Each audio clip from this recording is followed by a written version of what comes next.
What's up guys, welcome back to the channel, and here we are again today with another tier list video. As you can see from the things down below, we are going to be doing a ranking of Batman movies. We're going to go all the way from the original OG Batman, to animated features, all the way up to team up movies in the classic DCEU. We're just going to put it in order of, like, I've seen them all. We're going to put them in order of what I think they are. There will be some bias. I have a favourite Batman. He will be revealed very soon because I'm going to try to do them in timeline order. But obviously I know who started it, I know who ended it, but I will get lost in between, I'm sure. There only is one place to start, and that is with the OG Michael Keaton Batman. Now, in my head originally, this was a tough one because, like, the film itself I don't think is that good. I actually prefer the next one, but Michael Keaton is my favourite Batman of all time. I'm probably still going to do a tier list of, like, Batman, like, actors who play Batman as well, but Michael Keaton is my favourite of all time. Jack Nicholson did a fantastic job as the Joker as well. Before you had Heath Ledger as the Joker, before you had Joaquin Phoenix killing it as the Joker, you had Jack Nicholson, and for the longest time his was the epitome of what the Joker was. He did a fantastic job, and you didn't need any extra villains. Like, a lot of these Batman movies have like 2 villains, 3 villains in it. You didn't need anybody else but Jack Nicholson. That tells you everything. And plus, with Michael Keaton as well, when he was first cast as Batman, the news first broke, there was literally petitions of thousands and thousands of people signing it, saying they think it's a terrible idea. Michael Keaton doesn't suit Batman. And then the film came out, nothing but praise. And now Michael Keaton, when he was revealed to return in The Flash here, The Flash isn't actually in this and he's in it, so I'll just do a wee secret rating of that at the end. But he's the OG, he's the GOAT in my opinion. Like, I'm tempted to put in the GOAT meme there, but I won't.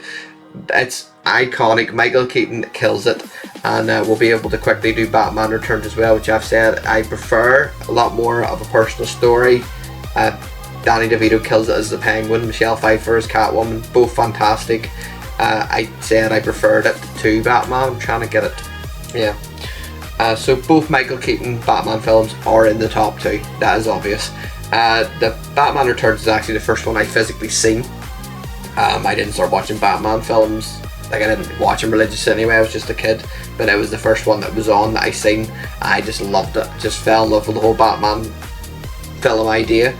Like, it got to a point where every time they even started bringing out more than Tim Burton was releasing them, like, I made sure I had to watch it, I had to go to the cinema to see Batman. It wasn't until, like, years and years later when Marvel started bringing out stuff I realised, like, yeah, this is superhero films. It's like Batman is its own thing. It's hard to even, in my head, I like disassociate these Batman films here with, like, superhero genres, because they're just unbelievably badass films. It's like, I see Marvel as, like, superhero stuff, and I see Batman as, like, these cool stuff. And even though it doesn't even really convey the greatest detective ever storylines or anything, it's Batman, and it's Michael Keaton, so absolutely brilliant. Then we moved on. Who was Val Kilmer next? Batman Forever. Obviously that had Tommy Lee Jones as Two-Face and Jim Carrey as the Riddler. Now, there could be a bit of bias here. Jim Carrey's one of my favourite comedic actors of all time, and I personally think he did a fantastic job as the Riddler. I know I've seen stories recently of Jim Carrey saying that once he was, like, having dinner and he bumped into Tommy Lee Jones, and Tommy Lee Jones just stood up and told him to get out of here, and he hates his guts because of just how insane Jim Carrey was on a film set, which does make me laugh, but also makes me a bit sad, because if I was anywhere near Jim Carrey all day every day, I think I'd be over the moon. Batman Forever, I'm going to put it as a B. Yeah, a B's probably fair. Batman Forever, I'm just hoping I've got that right. I know Batman and Robin is definitely, obviously, Mr. Freeze, Poison Ivy, and Bane. And that's it for the Tim Burton franchise. But I think I might be missing a film.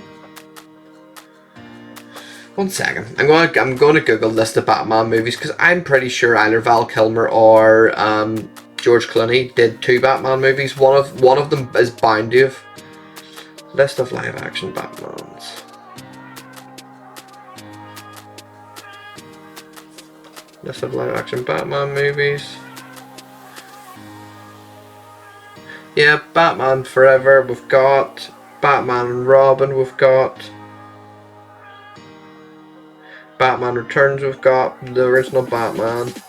So they only got 1 film each. I don't know why I had it in my head. It was different.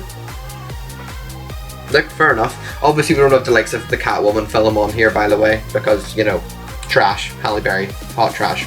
But Batman Forever, like, as I said, I love Jim Carrey and all in it. I just didn't think it was good enough. No offense to Val Kilmer. I think Val Kilmer's a terrific actor. I don't think he was the right fit for Batman, and I'm about to say the exact same thing for our next fellow. George Clooney as Batman? No. The bat nipples is all I'm going to say about that. Honestly, everything about it, no. Arnold Schwarzenegger coming off of constant freeze and ice puns. Yeah, it's funny, I'm not going to lie. But like the whole Rush storyline of like you need to remember, if he only did get 1 film, that means that it was completely rushed, that they got themselves a Robin, a Dick Grayson, and that they got themselves a Batwoman, a Batgirl, sorry. Like, too quick. I know it's actually meant to be a continuation of Batman Forever, because obviously Robin was introduced in Batman Forever. Oh, just did something there. I think I clicked on an ad or something. Whoops. So if you press any sort of button outside the norm, it just starts bringing up ads. Awesome. Sort of throw me off there now. So yes, it was a continuation, but it was obviously the changed actor from Val Kilmer to George Clooney, not as if nobody would notice. But like, it wasn't good. It's a C. And that's probably being generous. I'm probably being generous because I did think that Uma Thurman was very good as Poison Ivy. Here's all the ads now. Awesome. And I don't know even know who played Bane. I thought his origin story was a bit stupid. Like, just literally got sucked up by a tube of fluid and just bang, you're big and muscly now. Where would we go next?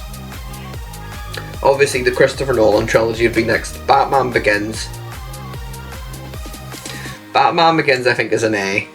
Like, obviously there's not actual much of Batman in the movie. It's a lot more of an origin story about how Bruce Wayne became who he is, which I do think, see, if you're like Christopher Nolan, out of all the people on this list so far, because obviously Tim Burton's original trilogy with Michael Keaton was cancelled before the 3rd movie, Christopher Nolan was the only person who could probably say he knew he was guaranteed a trilogy, so he could do a story building movie. Like in Batman Return, in the first Batman movie with Michael Keaton, like, he was Batman, that was it. Like, that, there was no origin story. It's like Batman Begins, like, obviously all of them have the one scene of him in a cave with bats and now he's Batman. But Batman Begins actually made you realise why Bruce Wayne does what he does. They made him work hard, they made him show the training, putting in the work, all like the early stages of him trying to be Batman. And obviously at the end, bit of a lackluster film. I love Liam Neeson, don't get me wrong. Ra's al Ghul is obviously an unbelievably iconic character in the comics, but when you've seen the problem with every other Batman before, like, you'd had a Joker, Penguin, Catwoman, like Bane, Poison Ivy, Two-Face, the Riddler, and then Ra's al Ghul. But as I said, this is basically an origin story, and for an origin story it's very good. The acting's good, the writing is top notch. Christopher Nolan doesn't get it wrong, he just doesn't. So it's an A. The Dark Knight, yeah, just The Dark Knight, not The Dark Knight Rises. Heath Ledger's last film, he didn't even get to complete it, obviously due to the tragic circumstances. It is undoubtedly, in my opinion, the best Batman film on this list. Bale might not be my most favourite Batman, he's probably second, but Michael Keaton will always be top. But as a film, and it is more for Heath Ledger, I don't want to be biased, but it is more because of how unbelievable Heath Ledger was. It is the best Batman film on this list, hands down. And I always say, it's just my opinion. If anybody disagrees, like, I don't know what you're smoking. I really don't. There's no doubt in my mind, but like obviously people are like, can have their own opinions, and that's fair enough. But Heath Ledger was just he changed the game in terms of what like how you can portray a villain in a movie. The way he played Joker, he did a lot of method acting apparently. He went crazy in a hotel room just reading the script for a month, acting crazy. The scene in the movie where it's like the shaky cam where he's captured one of the imposter Batman and tortured him, that was just Christopher Nolan giving Heath Ledger a camera and saying, go film some stuff and just send it to me. That's how much faith they had in Heath Ledger. And honestly, like the hospital scene as well, where he's walking away from the hospital and hits the detonator, apparently that was actually meant to be an outtake because it was meant to blow up on the first press, and he stayed in character, like looked around all funnily, and then it blew up. It turned out perfectly. Absolutely unbelievable movie. Won't, in my opinion, won't be topped, can't be topped. And Heath Ledger winning an Oscar for portraying the Joker, there was some people, not a lot, everyone realised how good the performance was, but there was some people that said he only won it because he passed away. Disagree. It was the best acting performance by a supporting actor, especially that year, easily, hands down, and he deserved his Oscar, and it's an S-tier film. The Dark Knight Rises, obviously this had a cloud hanging over it, like it just did. Like Heath Ledger passed away. Apparently the Joker was meant to be in this movie at some point, probably escaping from Arkham. Maybe Batman would go to him to ask him for help and how to track down Bane, stuff like that. But the Joker was meant to be in this movie, and it took a wee while for him to really rejig the story a little bit. Tom Hardy as Bane is unbelievable. I'm not the biggest Tom Hardy fan, I will admit that now. Like, I like him in Venom. He's the only good part about those Venom movies. I've made it clear on this channel, I hate the Venom movies. He's the only good part in the Venom films. I like them in The Krays, when he played both the Kray twins, and that's pretty much it. As Bane, he was unbelievable. The voice, the size he got to for this role, finally, like Batman had a foe who could just physically dominate him. Like you got his backstory about how he escaped from the prison out in the desert. Like as I was saying before with Batman and Robin, the Bane just gets like filled with fluid, and he's Bane. This Bane had actual storytelling potential, and they delivered 100%. And the ending as well of The Dark Knight Rises, Bruce Wayne, everyone gets to know who, like Bruce Wayne was Batman essentially. Joseph Gordon-Levitt, who was going to be Robin, he finds the Batcave, and obviously Michael Keaton's Alfred finds that Bruce and Catwoman are living happily in France. Couldn't have ended any better. It's still only an A for me, but that is because of the unbelievably high standards of The Dark Knight. But if you had said to Christopher Nolan at the start that you're going to get 3 Batman movies, they're going to gross over, it's either 3 billion or just over 3 billion or close to 3 billion, but it's around the 3 billion mark. They're going to gross that much money, and they're all going to be either 9 out of 10, 10 out of 10 films. You take, as a director, writer, producer, you take that all day long, in my opinion.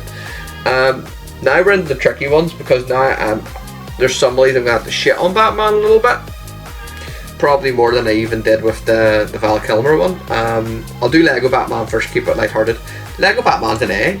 I took my daughter to see this movie, and like I had never been to see a Lego animated movie before. I didn't see the Lego movie 1 and 2 until after this. And I just thought, it's the only kids film on in the cinema, I'll take her to see it. It is hilarious. I'm forgetting his name now, who does the voice. The voice of it. It's obviously the guy from the likes of Blades of Glory and all, but he's hilarious. Like every joke in this like had me in stitches. Patton Oswalt is the Joker as well. He was fantastic. The ending where everybody has to team up to save Gotham, it's brilliant. I just love it. I just think it's a bit of good fun. You're not exactly going to be like winning Oscars for a movie like this, but it was absolutely hilarious, and I thought it was great. Here we go, a couple of DCEU movies. Obviously Batman's first appearance in the DCEU was Batman and Superman. Me and my brother made sure we were so excited about this movie because we had seen Man of Steel in the cinema as well the year before. we made sure we were there opening day for this film. No spoilers allowed, straight in. And honestly, the Snyder cut of this is better as well, the extended version, but this film is garbage. I do like that they basically said Batman with enough prep time could beat Superman, and that's always been the case, whether it's been the animated cartoons, the comics, like the movies. Clearly Batman has it in his arsenal to take out anybody, absolutely anyone. You give that guy a week and he's taking you down. You could be the most powerful person in the world, it does not matter. But the way they did it, see the fact that their fight ended because both of them have mothers called Martha. I've never seen a lazier script writing in my life. This is a D. That ruined the whole film for me.